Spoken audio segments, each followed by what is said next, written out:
Hello, and welcome to A Perfect Match postseason edition. I'm Aysha, and we are here with you. We are here to deliver to you another postseason interview. If you have not caught our interview with Thomas and Camille, make sure you go check that out. That was a great conversation with them. And now we have an interview to present to you, me and my wonderful co-host, Jason Reed. Jason, Yeah, I was how are wondering. you? I was wondering if I was going to get introed here, or are you just going to let it just? They can like you're see doing you it solo. They can see you if they're on the YouTube version. We do have audio listeners, Aysha. Okay, we have people that, like me, don't have time to go. So don't have the luxury to sit and watch a podcast. I'm listening while I'm working, so I don't have the luxury to watch everything. So for those just listening, yes, I'm here too. Hi. Well, we did have this opportunity to interview one of the most compelling people from season 18, David Trimble. So, we just wanted to kind of hear his side of things. Yeah, I mean, well, listen, we're not gonna lie, right? We were thinking, like, should we do this? I don't know, but I feel like we have to let everyone have their say. Everyone has a side of the story. And, if David, knowing that, what we were saying about him, wants to come on and defend himself, I think we should give him that opportunity. So we decided, yeah, let's see what happens, right? Let's see what happens. Yeah, so we'd love to hear your thoughts. Make sure you leave us comments on the YouTube video to let us know what you think. Make sure that you are leaving us 5-star rating and review on our Love at First Sight feed. You can also find all of that on the firstsightpod.com. We also have our Patreon that we are in the midst of recapping season 1 of Married at First Sight. So a blast from the past from 2014. We are currently working through season 1. We're having a great time. So make sure you go join our Patreon where we're going to have all of our bonus content. We're continuing to cover the live episodes here on RHAP, but all of our bonus content is on our Patreon. You can find that at patreon.com/A Perfect Match podcast. But yeah, we have a lot of fun over there. We got our worst husbands tier ranked listing. We've got our season 19 preview just from the MAFS fan bios. And for Perfect Match, regular viewers, listeners, watchers, whatever you want to do, if you're a watcher, this is your first time, if you're not on Patreon, seeing my brand new background.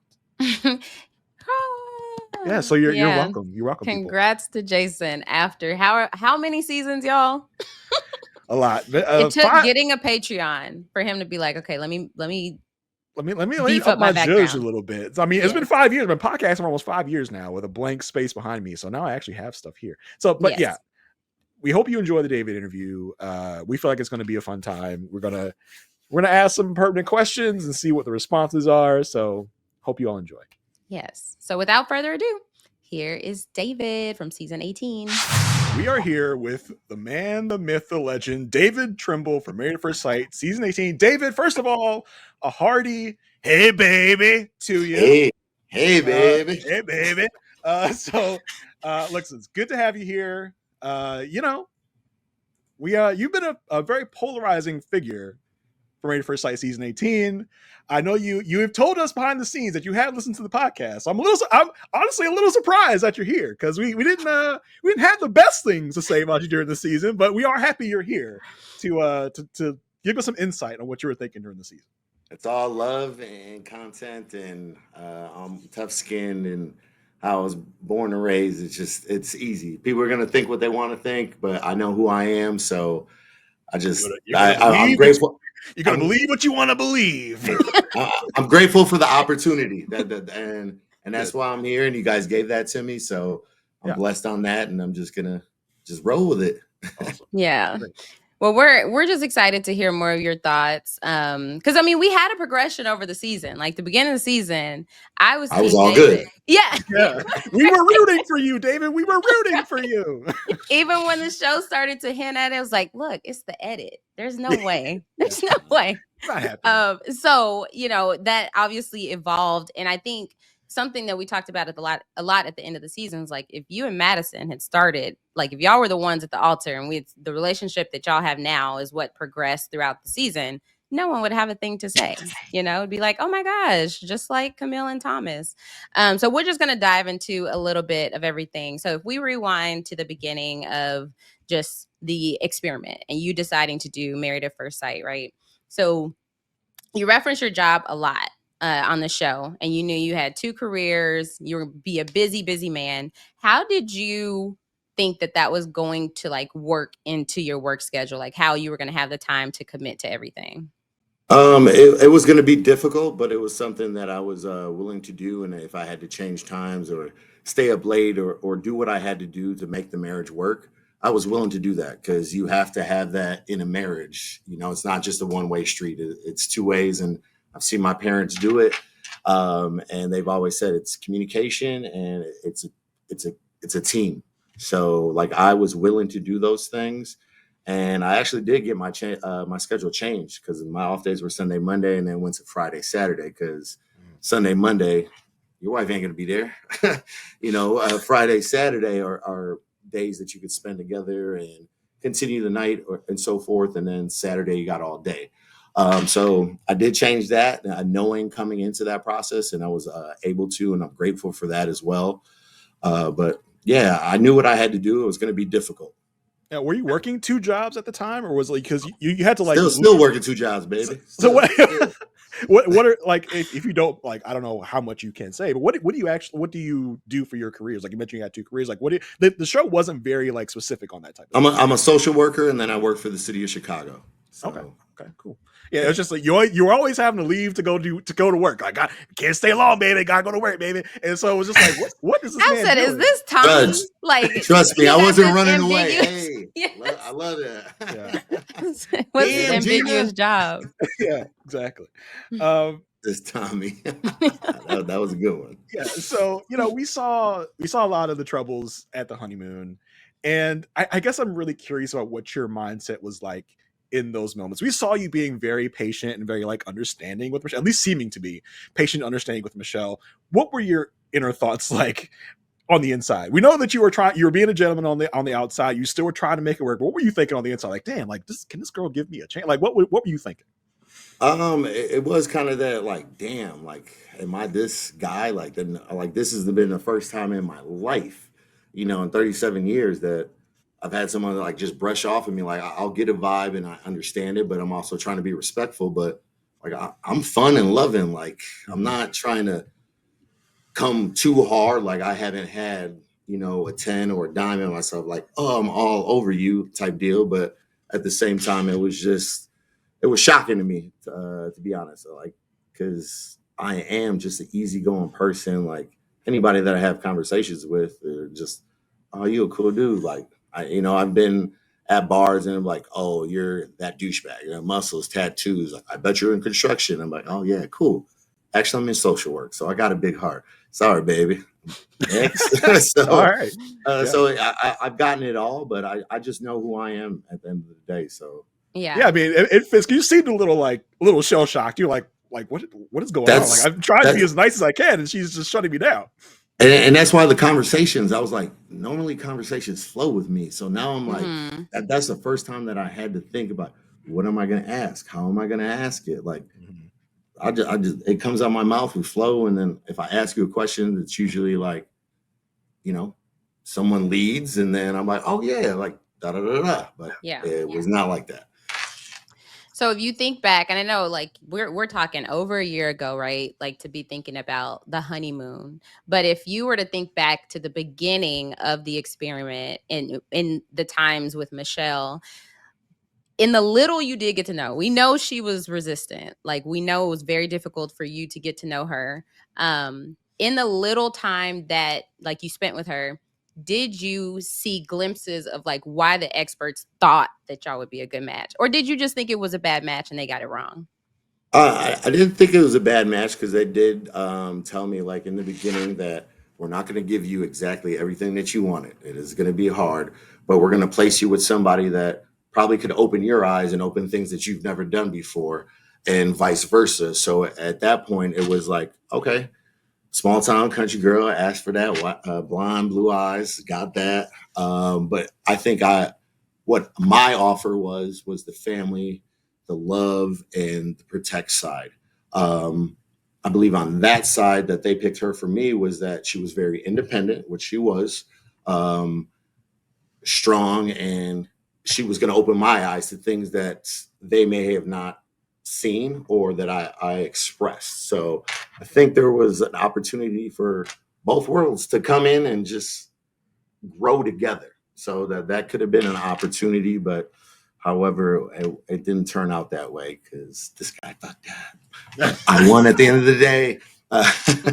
Gotcha. But during all that, was there ever moments where you're like, you know what, maybe I should just take, like during the honeymoon specifically, where everything seemed to be going really terribly, what were the discussions like with the members of the production team? Like, were they trying to be like, they're trying to pep you up, like, it's okay, like, still give it a shot, still try? Was there any moments you were like, nah, I'm done with this, and they were just like, no, keep going, we've had worse starts to marriages and they've gone better? Like, what were the discussions like with production at that time? On that side, it was more of not shutting down, because I expressed that to them, that I will shut down and I will just be like, I'm doing me, I don't give a fuck, and I'm just gonna do me. And that's what I've done in my past. So they kind of kept me in line of that aspect, keep trying, so forth. So that's where my patience and my communication was coming out. The one thing that I wish I would have done more was express to Michelle that I needed things, as in more conversation or just a little happiness, and like just go with the flow. It's we are on a honeymoon, we're on a resort in Mexico. Let's just have fun. Yes, I know it's a short period of time, but at the same time, it's like, come on, loosen up a little bit, and you can see who I am. Because when we were in group settings, I did see glimpses of Michelle being herself, laughing, and I was like, all right, it's there, but why is it not there just with me? And I don't know. I'll never know, but she had her feelings, and I'll just leave it at that. Yeah. I mean, we see, your shirt here for people that are watching on YouTube. You see wifey got Madison baby. all over. Did you buy that yourself, or did she buy it for you? She actually bought it for me when we went to Barbados about 2-3 weeks ago, and I ain't got no shame in my game. I'll rock my baby all day. No, I know. That's what I'm saying. Like, you seem like the type of guy who would have bought that yourself. Because you're so lovesick. But I did call her to ask her, like, is it okay? So this was a planned outfit. Yeah. But, okay. Okay. So if we switch gears to you and Madison, I think a lot of the focus on like the where are they now, or even on the reunion, is like focused on like the where did you go wrong type of thing, where like what I guess the perception that people have of like, oh, this shouldn't have happened, when we didn't really get a lot of just the y'all's love story, really. Like, it's like, to be frank, like where y'all are today, how did you get there, like that progression. So you say it always goes back to the gym, and so I want to know, how were y'all so comfortable going to the apartment gym? Or were y'all not? Were y'all going to Planet Fitness? Did y'all switch it up? Did y'all get a gym membership? Was it a different gym that y'all were like spending this quality time? Or were y'all truly at the apartment gym and it was just like casually y'all were casually getting to know each other? It was casual, and it was at the place that they put us up in. I have a membership at Export 24, but that's when I got off at work at 11, and I go straight through. And I'm sure they got enough footage of me cooking in the kitchen in my boxers while the door was shut, while Michelle was there, and then leaving to go. That was kind of my routine. And then waking up in the morning and going at 6 a.m., that's my routine. And the first day that we were there, it was a Keiichi, Juan, and then me and Madison. And so like the Keiichi saying that I seen it from day one, he was there. He was on the Peloton. But I think he just seen the conversation and how easy it was for me just to be who I am. When he said he's seen it from day one, because I think he also seen, and probably everybody else seen on the honeymoon, of like how stressful and how it was going down that line. It was like, damn, that's why Juan took me out to my cold bath, sauna, hot tub day. It was like, damn, everybody knew I was relationship. No, yeah, but everybody knew that I was struggling, but I wasn't trying to put it on anybody. I didn't ask that from Juan. He reached out, so it was just appreciative that individuals seen that, but I'm not trying to put all that, my problems, on someone and the 8 other people that are trying to work on their marriage and don't know where it's going. I mean, with the stranger.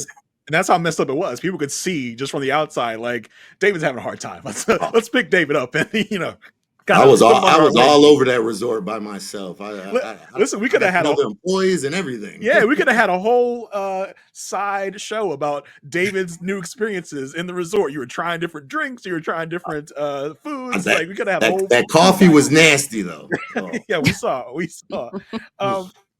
David, I want to let's say you did get matched with someone that you were vibing with, they were vibing with you, but Madison's also still here. Do you think the same thing would have happened that happened with Madison, or if you had been matched with someone that y'all were good, you all vibing, Madison just would have been another person in the experiment? Madison would have been another person in the experiment because I came into this giving my all and knowing that I was going to try different things that I knew that I lacked in my past relationship. So if somebody just gave me the attention and the communication and just like vibed with me, that would have not been there. But at the end of the day, like say 8 weeks comes and we feel that it's not us, yeah, I would have pursued Madison afterwards because she is a great person and she's real. And I see that, but it was all platonic and like a friendship, but I was just not getting that from the wife that I had, from sleeping in different bedrooms, no communication, no conversations off camera. That it's like, all right, I'm here, I'm just trying, I'm not trying to push you. I know your walls are up and so forth, but you got to give me something. Yeah. And we know everything went haywire with the text, right? Which was like, I guess, shortly before the retreat. So, what, if you think back to just you and Madison's friendship at that point leading up to the retreat, what would you say is like your favorite memory pre-retreat? Pre-retreat, it would be Madison actually telling me, "Don't go back to your old ways." She looked through me real quick. She knew I was a fuck boy, like that guy. Like, hey, don't go back. I see what you're trying, and just continue to be you. And that would be my moment where that would be my favorite moment. Is like, did somebody just actually cared and looked at me and was trying to see who I am, and that means a lot to me. That's real. Like you don't ask those questions when your friends are laughing all the time. Like there's sometimes you need to ask them, "You all good? Are you cool?" Just because you're laughing doesn't mean it's all good. And I think that's what I was trying to do in the aspect of just staying myself, but not trying to put all my problems on everybody else. Okay. Let's talk a little bit about how you were feeling. Like, so you catch feelings for Madison, right? You even before you, as you say, shot by shot, baby. Even before you did that, you still wanted to be with Madison. So my question is like, how did you feel in those moments where you were like, we heard that you and Alan were hanging out, like just one on one sometimes. How were you feeling in those moments, knowing like I want to get with your wife? Like, what was that like in those moments? So it wasn't knowing that I wanted to get with his wife because I had no clue on how Madison felt about me. Yeah, she was a very attractive, she was a real woman. Like at all aspects, it should have been the 8 weeks. I fucked up on that and I shot my shot. But with Alan, felt that he should have got the signs, but to each his own. If it was me, I feel you don't want to touch me, you don't want to hug me. I get it, and I got that with Michelle as well. But however, I was just trying to go on to having fun and just being us, or like having a friendship and kind of building off of that. Because normally when you get married, it's to your best friend. You know what they like to do. This is unconventional and it was reversed. So you're trying to get to know somebody. So I was just trying to get her to open up to see who she really was. But she thought it was that I wasn't authentic or there was something off with me. But that was just me. Like there's a lot of problems in the world.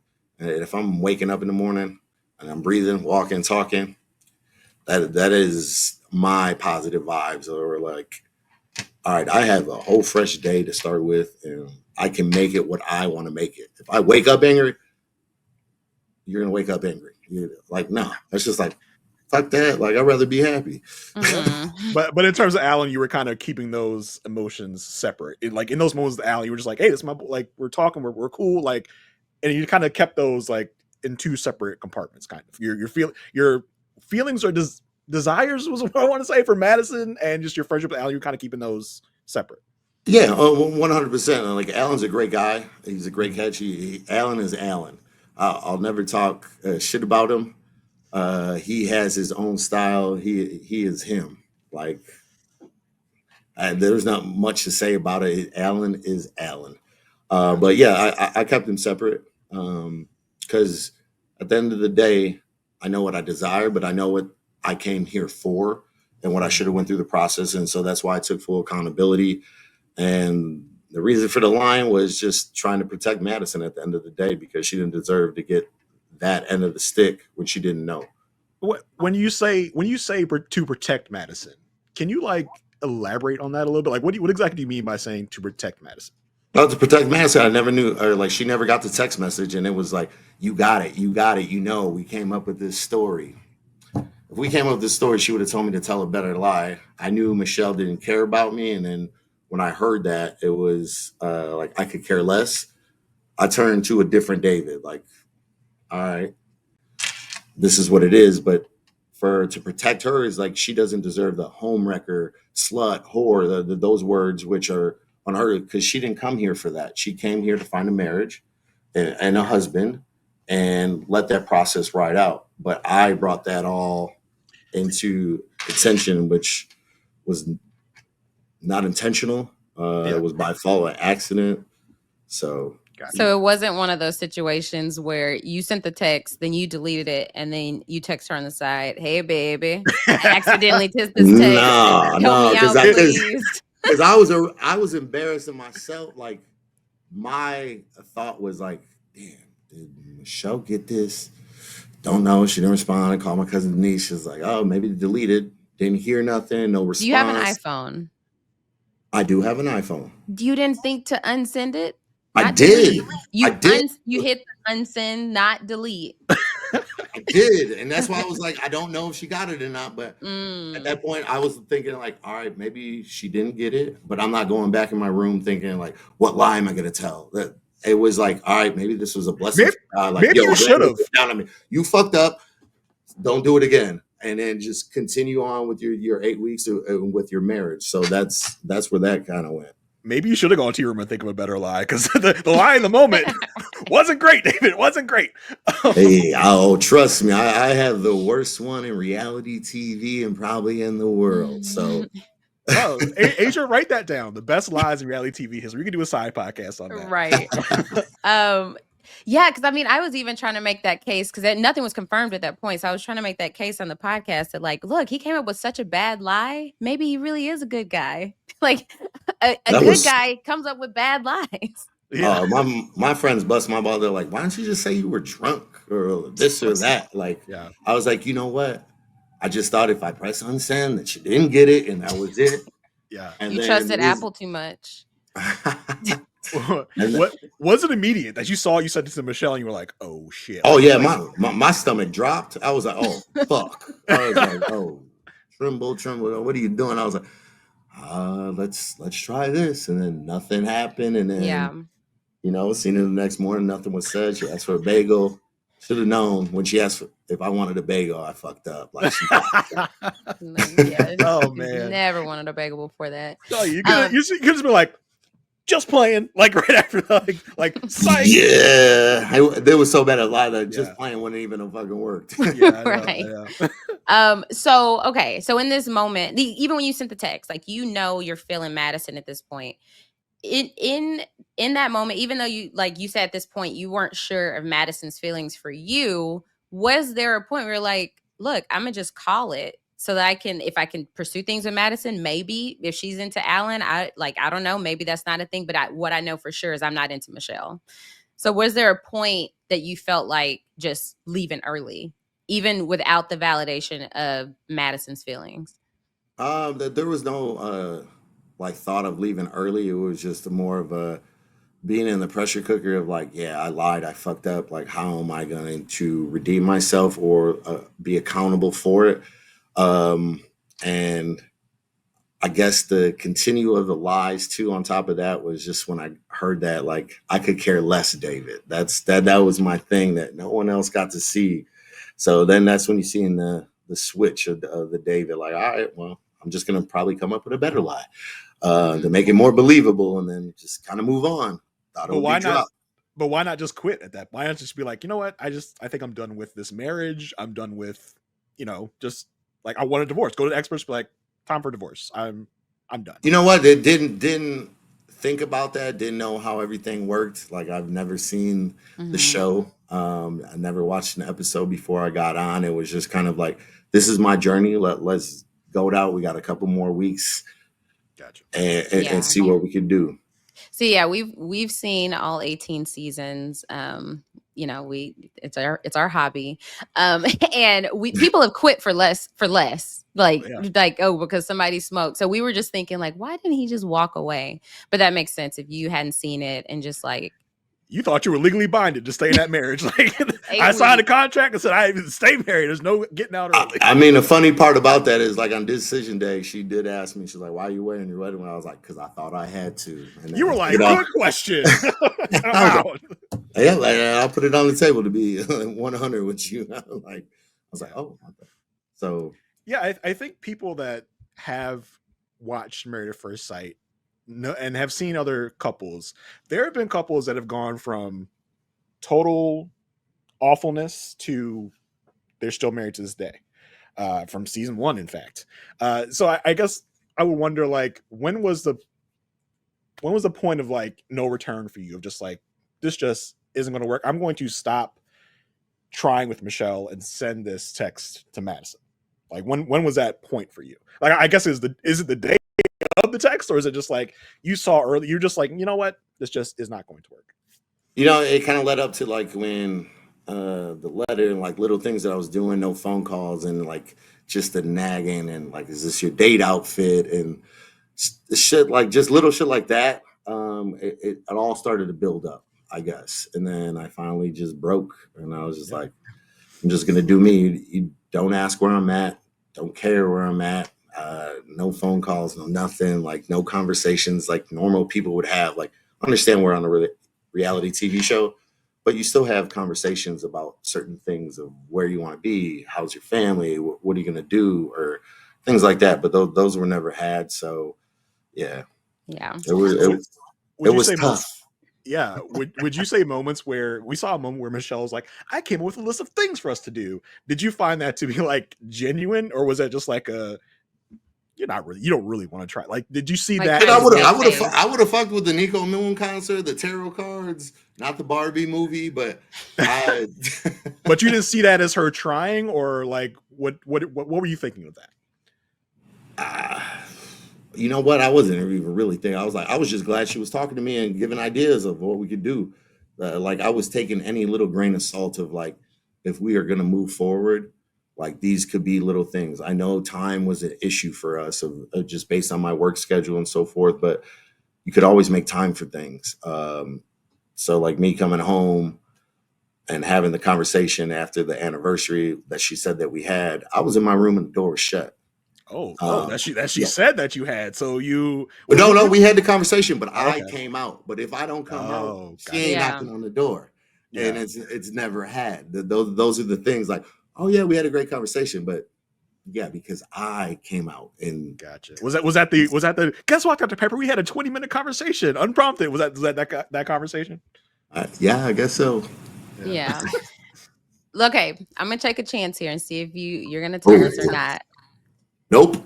During the retreat, were y'all texting during the chaos of everything before y'all had y'all's conversation where Madison confessed her feelings for you? Oh, not whatsoever. I could tell you that.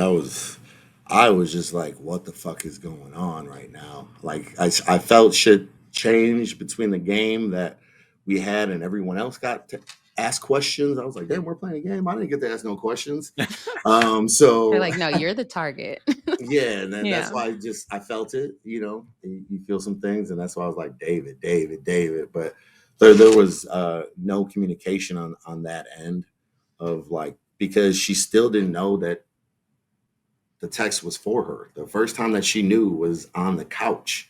And then when I was like, fuck it, I might as well say, you got feelings for me, because I didn't know how she truly really felt for me. So then I just blew cover, and then I was like, now it's all out there. So Gotcha. In terms of watching the show back, like, Tuesdays at 8 or whatever, what was your guys's, like, I guess, were you watching it with Madison? Like, what was the well, I was at work. Like? Oh, you're at work. Yes. Yeah, so you only catch it on DVR later? Like, but watching the show back, was there anything that either you or Madison saw that you were just like, let's have a conversation about that thing you said? Such as her own, like, specifically asking for a white man. We have already talked about that. Like, while it was like, that's not what she exactly asked for. Gotcha. But when you're filling out the paperwork, you don't go into full detail of what me. However, I just said what I wanted physically, and I ain't got no filter. But that wasn't who she is. She's not that type of person to be that and say that and only want that. So to me, I was like, say it. But I was like, okay, why you? I'm like, hey, I checked that box. Hey, there you go. I check all boxes, so I'm good. Can you clear that up? Can you clear that up? Like, what, like, all your ethnicities? My mother is full Puerto Rican, and my father is black and white, and I have a granny that is white as can be from southern Alabama, Huntsville, that raised my father.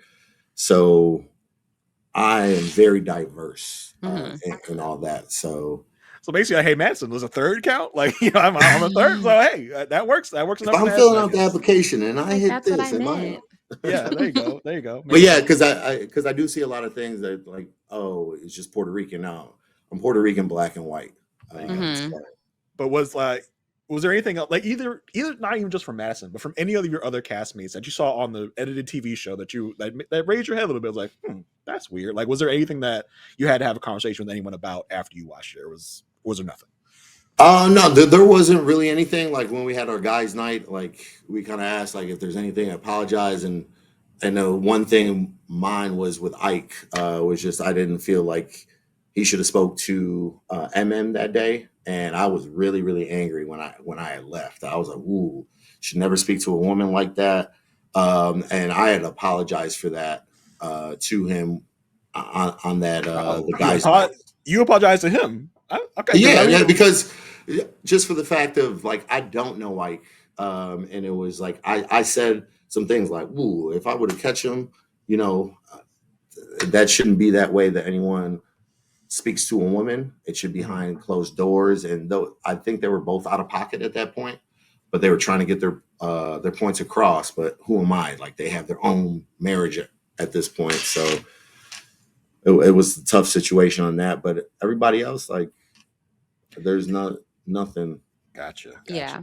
So like, now you and Madison being together over a year now, like, you're finally able to post, but with that comes all the backlash of people who have finally caught up. Like, y'all have been able to live life together without everybody knowing how the season transpires.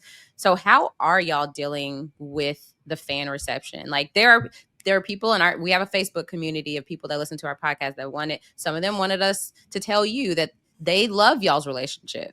But then there's, like, the opposite end of people who are very passionate about, oh, they did it wrong, right? Like, how did this happen? How could they do that to Alan and Michelle? So how do y'all deal with the such dynamic fan reception while y'all are still trying to just, like, enjoy your relationship? Well, the fan perception on social media, on Instagram, has been overwhelming to, like, I was like, damn, now I see why people hire somebody to keep responding and so forth. It has been really great in our aspect. You have those one or two, whatever they call them, troll warriors or whatever, typers. But to us, like, we've gotten so many compliments outside, just genuinely with real people that just see our connection when we're together. That means the world to us. Is like, I could see it, being in Barbados and people are like, oh my God, I could just see the love, how you're smiling and laughing, because it's real. And I know everybody thinks it's like, oh, they're just together because of the show and this or that, or she's the breadwinner, which got taken out of context.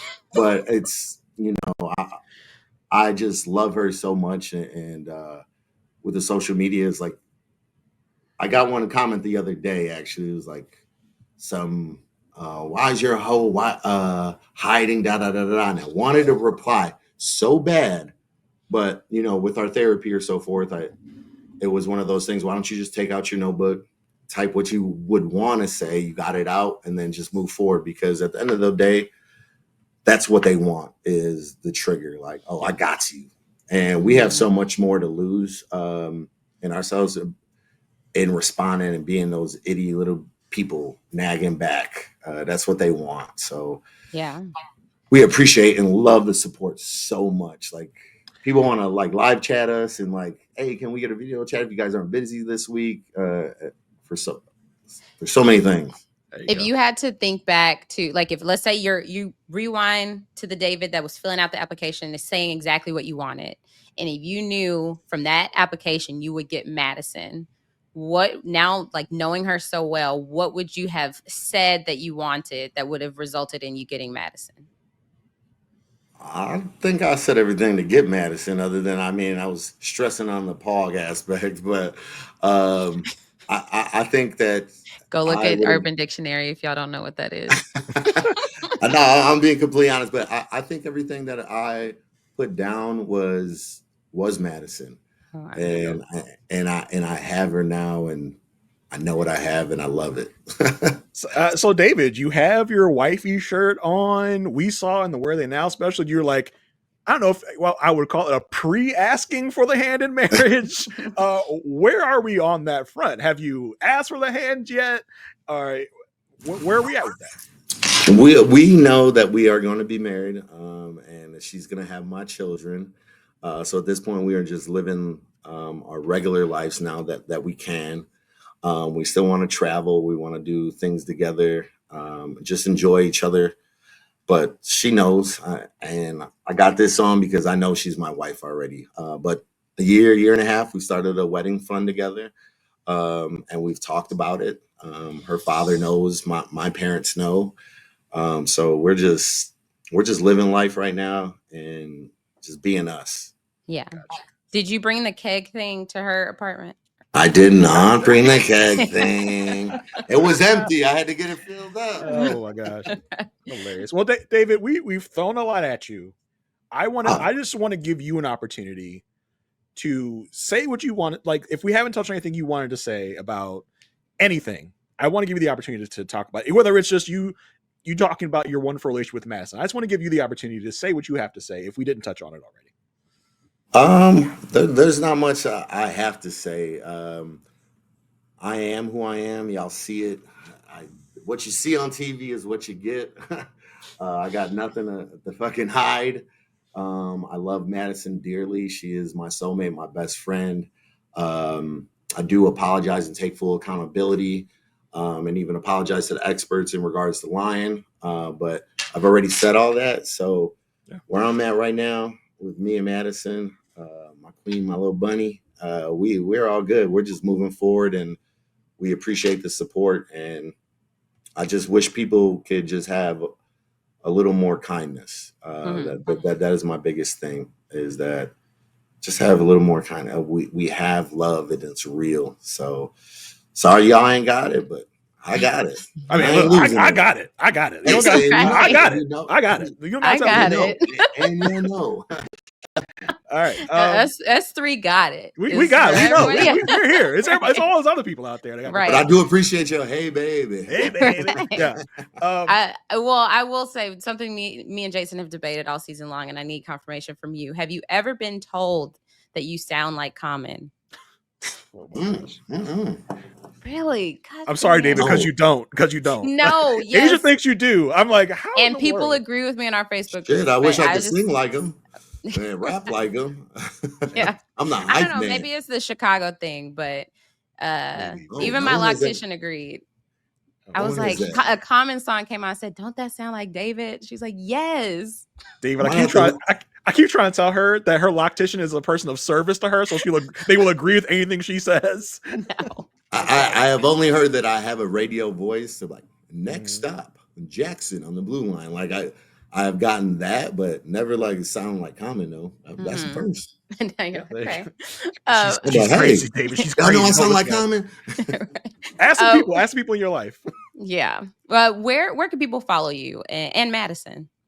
They can follow Madison at Madison Myers 93, and then Chi-Town_Shark on Instagram. So Yeah. David, Awesome. I think the best way for us to end this is a hey baby together. Okay. I'm ready, baby. I'm ready. On the count of three, it might not sync up because we're over the internet, but on the count of three, we're both going to do a hey. Aysha, if you want to get in this, you can as well. I'm gonna watch. Okay. Come on, Aysha. Come on, baby. On the count of three, we're going to hey baby, and that's going to be the end of it. Okay. 1, 2, 3. Hey, baby.